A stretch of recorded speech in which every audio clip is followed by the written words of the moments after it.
Hi, this is Jeff Richter with St. Vincent Sports Performance, giving you guys the tip of the month. This month we're going to talk about the shoulder. Now oftentimes with gymnasts, we'll actually see gymnasts with an adequate amount of shoulder mobility, but really lacking in shoulder stability. And the reason that's so important is not only for improved performance, but also for injury prevention.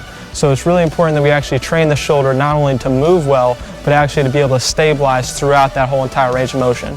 So we're going to give you guys a few exercises today that you can do on your own, both at home and in the gym. Now, as we talk about shoulder stability, one of the most important things that we can actually do is be able to stabilize ourselves in a basic push-up position. So it's a very underrated exercise. We have to do it the right way, and we can actually train through a couple variations to force our shoulder and our whole entire upper body to remain in a stabilized position. So this is going to involve a lot of core work, making sure that our core doesn't rotate. So what we're going to do is we're going to start in a push-up position. Okay, we're going to make sure our glutes are squeezed in tight so that we're in a perfect position. Once we get in that position, we're going to slightly separate our feet out for our first variation. Once we're in this position, we're simply going to raise one hand forward at a time. So this time I'll raise the left hand forward.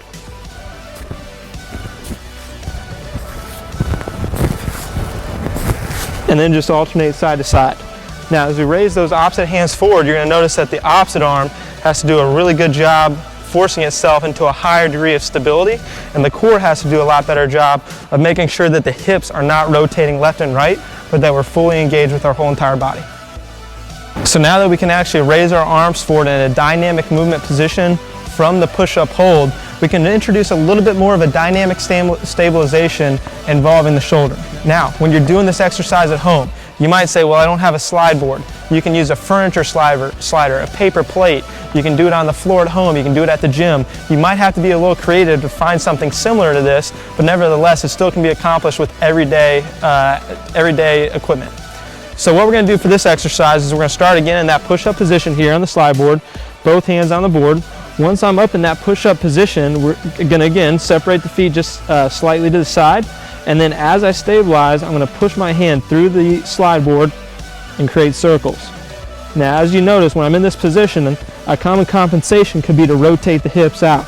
So that's a fault we don't want. We want to be able to keep that core locked in tight, our glutes squeezed in, stabilizing through the shoulder.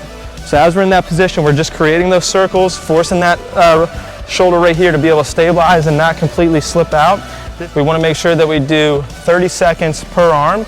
At the beginning, you can take a rest in between the right hand and the left hand, but nevertheless, we want to get 30 seconds per arm. You can do 2 to 3 sets. So today we just talked about a couple basic exercises that you can use to work on shoulder stability, but also core stability. Remember, everything in the body is connected. We don't want to train one joint exclusive from the other. These two exercises that we did today actually force our core to work in support of what our upper body is doing. So when we're talking about shoulder stability, remember, we want to teach our whole entire body to stabilize and do it well.